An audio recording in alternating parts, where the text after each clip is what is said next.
जिवंत देव, जो पवित्र प्रभू येशू ख्रिस्त याच्या नावाला धन्यवाद देऊ. पेत्राचे दुसरे पत्र याचा 2रा अध्याय. खोटे संदेष्टे व पापी जीवनक्रम. तर आपल्या लोकातही खोटे संदेष्टे होते, तसे तुम्हातही खोटे शिक्षक होतील. ते विध्वंसक, पाखंडी मते गुप्तपणे प्रचारात आणतील. ज्या स्वामीने त्यांना विकत घेतले त्यालाही ते नाकारतील आणि आपणावर आकस्मिक नाश ओढून घेतील. त्यांच्या कामतूर आचरणाचे अनुकरण पुष्कळ लोक करतील. त्यांच्यामुळे सत्य मार्गाची निंदा होईल. ते लोभ धरून बनावट गोष्टी सांगतील आणि तुम्हावर पैसे मिळवतील. त्यांच्याकरिता नेमलेला दंड पहिल्यापासूनच विलंब करीत नाही आणि त्यांचा नाश डुलक्या घेत नाही. कारण ज्या देवदूतांनी पाप केले त्यांची देवाने गय केली नाही, तर त्यास नरकात टाकले आणि न्याय निवाड्याकरिता राखून अंधकारमय खाड्यात ठेवले. त्याने प्राचीन जगाचीही गय केली नाही, तर अभक्तांच्या जगावर जलप्रलय आणला आणि नीतिमत्वाचा उपदेशक नोहा ह्याचे 7 जणांसह रक्षण केले. पुढे होणाऱ्या अभक्तास उदाहरण देण्यासाठी सदोम व गमोरा ही नगरे भस्म करून त्याने त्यास विध्वंसाची शिक्षा केली आणि अधर्मी लोकांच्या कामातूर वर्तनाने विटलेला नीतिमान लोट ह्याची सुटका केली. तो नीतिमान माणूस त्यांच्यामध्ये राहत होता तेव्हा त्यांची स्वैराचाराची कृत्ये पाहून व त्याविषयी ऐकून त्याचा नीतिमान जीव दिवसेंदिवस कासावीस होत होता. भक्तिमान लोकास परीक्षेतून कसे सोडवावे व अनीतिमान लोकास शिक्षा भोगीत न्यायाच्या दिवसासाठी कसे राखून ठेवावे हे प्रभूला कळते.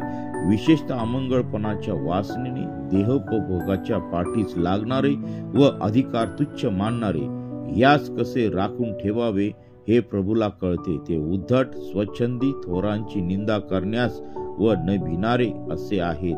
बळाने व सामर्थ्याने अधिक मोठे असलेले देवदूतही प्रभू समोर त्यांची निंदा करून त्यास दोष ठरवित नाही, पण हे लोक स्वतःच न करणाऱ्या गोष्टीविषयी निंदा करीत असतात. नैसर्गिक नियमानुसार पकडले जाऊन त्यांचा नाश व्हावा एवढ्यासाठी जन्मलेल्या निर्बुद्ध पशुसारखे ते आहेत.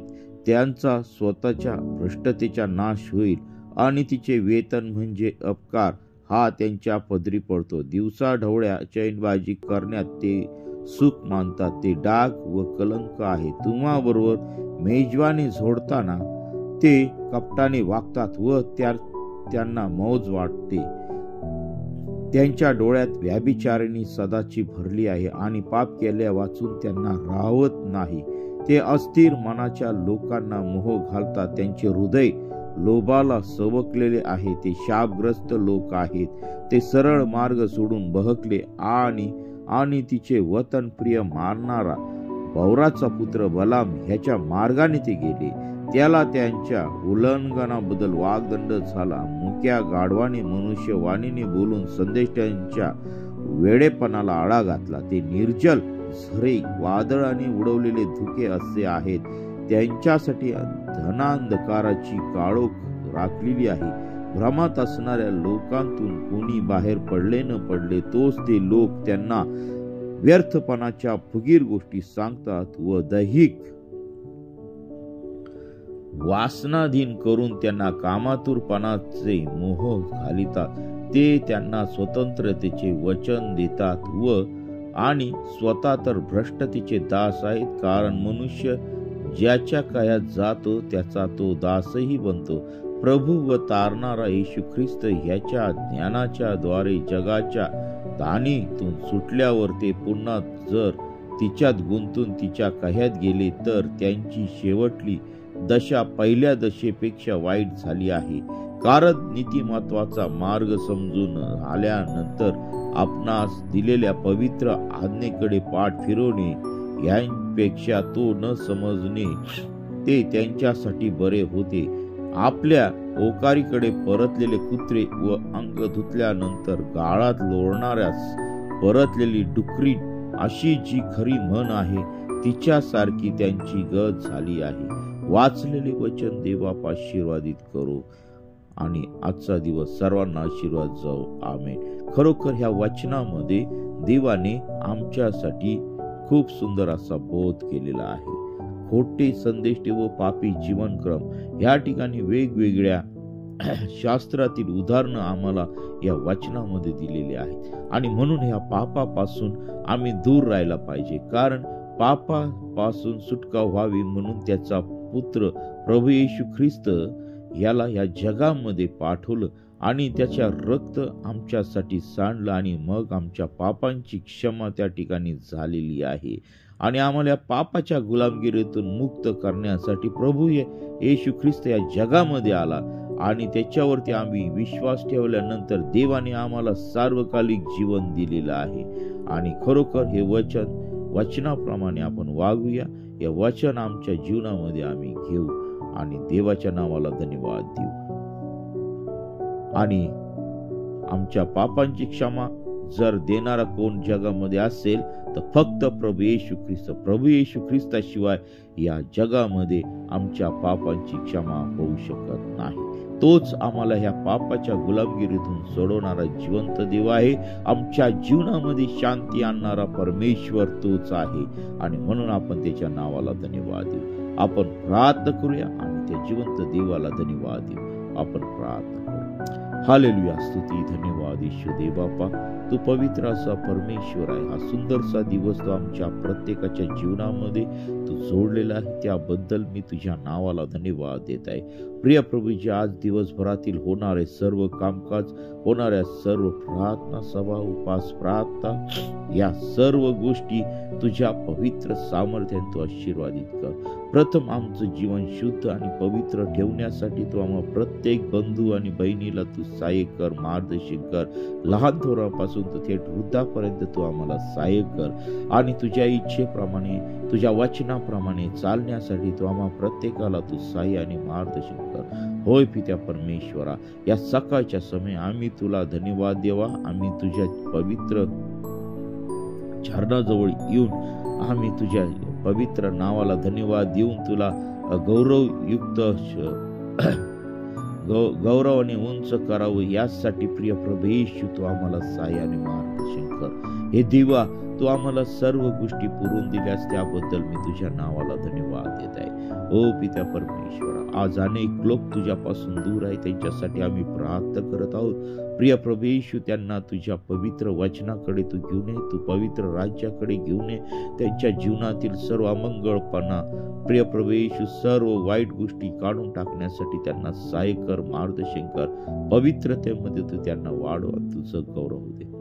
पवित्र परमेश्वरा, तू राजांचा राजा, प्रभूंचा प्रभू आहे. हे देवा, ह्या सकाळच्या समय प्रिय प्रभू येशू त्यांना तू सहाय्य कर. सर्व पापापासून, सर्व घाणेरड्या गोष्टीपासून, सर्व साथीचे आजार, सर्व रोगराई प्रिय प्रभू येशू तुझ्या पवित्र सामर्थ्याने तू काढून टाक. त्यांना तू आपल्या खिळलेल्या हाताचा तू स्पर्श कर. हे वचन जे कोणी ऐकतील, ही प्रार्थना जे कोणी ऐकतील, त्या प्रत्येकाच्या जीवनामध्ये तू कार्य कर. आणि प्रभू, तू त्यांना तुझ्या पवित्र सामर्थ्याचा तू अनुभव दे. ज्याप्रमाणे तू तुझ्या दासांसक्ती बोलत होतास, त्याचप्रमाणे तू आज आमच्या प्रत्येकासक्ती तू बोल आणि तुझं गौरव होऊ दे. तू आम्हाला तुझं दर्शन दे. तुझ्या पवित्र सामर्थ्याने तू आम्हाला चालव. प्रिय प्रभू, आजच्या दिवसामध्ये आम्ही तुझ्याशी प्रामाणिक राहून, तुझ्या वचनामध्ये राहून प्रिय प्रभू येशू चांगले काम करण्यासाठी तू आम्हाला प्रत्येकाला तू सहाय्य कर. तुझ्या राज्याची घोषणा करण्यासाठी तू आम्हाला प्रत्येकाला तू सहाय्य कर. तुझं सत्य वचन इतरांपर्यंत पोहोचवावं यासाठी तू आम्हाला प्रत्येकाला तू सहाय्य कर. या शेवटच्या काळामध्ये आम्ही जगत असताना आम्ही तुझ्याशी प्रामाणिक राहून प्रिय प्रभू येशू तुझं सत्य वचन नावरती भरोसा ठेवून प्रिय प्रभू येशू आम्ही तुझ्याशी प्रामाणिक राहू यासाठी तू आम्हाला प्रत्येकाला तू सहाय्य कर. हे देवा, तू पवित्र आहे आणि ती पवित्रता आमच्या प्रत्येकाच्या ठाई उतरून येऊ दे. तू आम्हाला प्रत्येकाला तू सहाय्य कर. आमच्या प्रत्येक कामामध्ये, आमच्या प्रत्येक व्यवसायामध्ये, आमच्या प्रत्येक गोष्टीमध्ये तू आम्हाला प्रत्येकाला तू आशीर्वादित करीत आहेस. त्याबद्दल आम्ही तुझ्या नावाला धन्यवाद देत आहोत. प्रिय प्रभू येशू, जे भयानक आजारांनी पिडलेले आहेत त्या प्रत्येक व्यक्तीला तुझ्या खिळलेल्या हाताचा तू स्पर्श कर. प्रभू, जे सैतानी बंधनामध्ये अडकलेले आहेत त्यांच्या जीवनातील सर्व बंधन नासूर येशूच्या नावामध्ये काढून टाकत आहे. प्रिय प्रभू येशू, ज्यांच्या जीवनामध्ये शाप आहे, कर्स आहे, ते सर्व शाप कर्स नासूर येशूच्या नावामध्ये काढून टाकत आहे. ओ पित्या परमेश्वरा, तू आम्हा प्रत्येकाचा बचाव तुझ्या पवित्र सामर्थ्याने तू कर. तुझ्या दिव्य दूतांचे पहारे तू आमच्या कुटुंबाभोवती ठेव आणि तुझ्या नावाचं गौरव होऊ दे. हालेलुया, स्तुती, धन्यवाद येशू दे बाप्पा. तुझं संरक्षण आमच्या भोवती असू दे आणि तुझं गौरव होऊ दे. हालेलुया, स्तुती, धन्यवाद येशू दे बाप्पा. तुझ्या पवित्रतेत तू आमची वाढ तू कर आणि प्रिय प्रभू येशू, सर्व जगातील सर्व अमंगळ गोष्टीपासून तू आमचं संरक्षण कर. ओ हालेलुया, स्तुती, धन्यवाद येशू दे बाप्पा. तू येण्याचा दिवस जवळ येऊन ठेपलेला आहे. प्रिय प्रभू येशू, आमच्या भांड्यामध्ये प्रिय प्रभू येशू तुझं तेल तू भर आणि तुझं गौरव होऊ दे पित्या परमेश्वरा. प्रभू, आम्ही कुणी नाही तर सर्व काही करणारा जिवंत परमेश्वर आहे. तुझे दास दासी, तुझे लोक प्रिय प्रभू येशू यांना तू पवित्र सामर्थ्याने तू आशीर्वादित कर. प्रत्येकाला तुझ्या कृपा दानांनी तू भर आणि तुझं गौरव होऊ दे पित्या परमेश्वरा. प्रत्येक दासाला लागणाऱ्या गोष्टी तू पुरवून दे, दासीला लागणाऱ्या गोष्टी पुरवून दे. तुझी सेवा करत असताना त्यांना होणारा विरोध प्रिय प्रभू येशू तुझ्या पवित्र सामर्थ्याने तू काढून टाक. प्रिय प्रभू येशू, ज्या ज्या ठिकाणी तुझ्या वचनाची पेरणी होत आहे ते ठिकाण प्रिय प्रभू येशू तू आशीर्वादित कर. प्रभू, ज्या ठिकाणी विरोध होत आहे ते विरोध करणाऱ्यांचं जीवन बदलून टाक. त्या लोकांचं तारण तू कर आणि तुझं गौरव होऊ दे पित्या परमेश्वरा. सर्व दुष्ट आत्म्यापासून प्रिय प्रभू येशू आमच्या देशाचं तू रक्षण कर. प्रिय प्रभू येशू, सर्व भ्रष्टाचार, सर्व अनैतिकपणा, प्रिय प्रभू येशू अमंगळ गोष्टी, मूर्तीपूजा, या सर्व गोष्टीपासून प्रिय प्रभू येशू आमच्या देशाचं तू रक्षण कर पित्या परमेश्वरा. सर्व शत्रू राष्ट्रांपासून आमच्या देशाचं तू रक्षण कर. सर्व साथीच्या आजारापासून आमच्या देशाचं तू रक्षण कर. प्रिय प्रभू येशू, आमच्या देशाची भौतिक वृद्धी कर, आध्यात्मिक वृद्धी कर आणि तुझं गौरव होऊ दे. हालेलुया, स्तुती, धन्यवाद येशू दे बाप्पा. प्रिय प्रभू येशू, तुझ्या पवित्र सामर्थ्यामध्ये आमचा देश वाढू दे आणि तुझं गौरव होऊ दे. हालेलुया, स्तुती, धन्यवाद येशू दे बाप्पा. सर्व राष्ट्रांवरती तू दया कर आणि तुझं गौरव होऊ दे पित्या परमेश्वरा. सर्व राष्ट्रांमध्ये शांती नाव दे, तुझं गौरव प्रस्थापित तू कर आणि तुझं गौरव होऊ दे. हालेलुया, स्तुती, धन्यवाद येशू दे बाप्पा. आमच्या देशाचे पंतप्रधान, सर्व राज्यांचे मुख्यमंत्री, सर्व राज्यांचं मंत्रिमंडळ यांनी देशाचा कारभार प्रामाणिकपणे चालवण्यासाठी प्रिय प्रभू येशू तू त्यांना सहाय्य कर, मार्गदर्शन कर. प्रत्येक जाती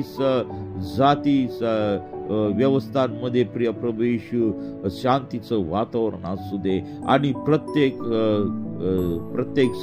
स्तरातील समाजातील लोकांना प्रिय प्रभू येशू शांततेत राहण्यासाठी तू सहाय्य आणि मार्गदर्शन कर. ओ हालेलुया, स्तुती, धन्यवाद येशू दे बाप्पा. जे तरुण लेकर शिक्षण घेत आहेत त्यांच्या शिक्षणामध्ये तू त्यांना सहाय्य कर. प्रभू, जे बेरोजगारीमध्ये आहे त्यांना तू सुंदर असा जॉब तू दे. आमच्या देशातील प्रिय प्रभू येशू सर्व स्तरातील सर्व लोकांना तू आशीर्वादित कर आणि तुझं गौरव होऊ दे पित्या परमेश्वरा. प्रभू, जे निराशेत आहे त्यांच्या जीवनातील निराशा तू काढून टाक आणि प्रिय प्रभू येशू, जे आत्महत्येचा विचार करत आहे, मृत्यूचा विचार करत आहे, त्यांच्या जीवनातील हे सर्व विचार तुझ्या पवित्र सामर्थ्यात तू काढून टाक आणि त्यांच्या जीवनामध्ये शांती तू प्रस्थापित तू कर. प्रभू, जीवनाचं मोह किती आहे, महत्व किती आहे ते त्यांना तू समजून दे आणि तुझं गौरव होऊ दे. प्रभू, प्रत्येकाला तू स्पर्श कर. प्रभू, जे आर्थिक संकटामध्ये आहे त्यांना तू आर्थिक मदत तू कर. प्रभू, जे शारीरिक अडचणीमध्ये आहे त्यांच्या सर्व शारीरिक अडचणी तू काढून टाक. प्रिय प्रभू येशू, जे कुटुंब तुटण्याच्या मार्गावरती आहेत प्रभू, ते सर्व घटस्फोट नासूर येशूच्या नावामध्ये रद्द तू कर. आणि प्रिय प्रभू येशू, ज्या लेकरांचे लग्न जमत नाहीत प्रिय प्रभू येशू, त्यांना वधूवर तू दे आणि प्रिय प्रभू येशू त्यांना तू आशीर्वादित कर. प्रिय प्रभू येशू, ज्यांना लेकर होत नाही, संतती नाही प्रिय प्रभू येशू, त्यांना तू संतती दे. आणि प्रिय प्रभू येशू, ज्यांना तू संतती दिलेली आहे परंतु त्यांची परिस्थिती अतिशय खालवलेली आहे, त्यांना प्रिय प्रभू येशू आर्थिक स्रोत उत्पन्न कर आणि तुझं गौरव होऊ दे पित्या परमेश्वरा. प्रभू, तू महान आणि जिवंत परमेश्वर आहे. प्रभू, आम्ही जी प्रार्थना केलेली आहे ती तू ऐकलेली आहे, त्याबद्दल मी तुझ्या नावाला धन्यवाद देत आहे आणि तुझं गौरव होऊ दे. प्रत्येक दास दासीला तुझ्या लोकांना तू आशीर्वादित करत तुझं इथं पुढची वेळ काळ सर्व काही तुझ्या पवित्र चरणाजवळ समर्पित करत आहे. ही प्रार्थना येशूच्या नावाने मागतो म्हणत आहे. आमेन आमेन आमेन. प्रियांनो, आपल्याला जर प्रार्थनेची गरज असेल तर आमचा व्हॉट्सअप क्रमांक आहे 9730301668. 9730301668 या संपर्क क्रमांकावरती मेसेज करून आपल्या विनंत्या टाका. आम्ही आपल्यासाठी सदैव प्रार्थना करीत आहोत. आणि ज्यांना लाईव्ह प्रार्थना करायची आहे तर या क्रमांकावरती तुम्ही संपर्क करा. आम्ही सदैव आपल्यासाठी प्रार्थना करीत आहोत. आमेन. देव आपल्या सर्वांना आशीर्वादित करो, सर्व कामकाजामध्ये आशीर्वादित करो आणि सर्व वाईट गोष्टीपासून देव आपल्याला सांभाळो. आमेन आमेन आमेन आमेन. प्रभू येशू रक्त की जय. आमेन.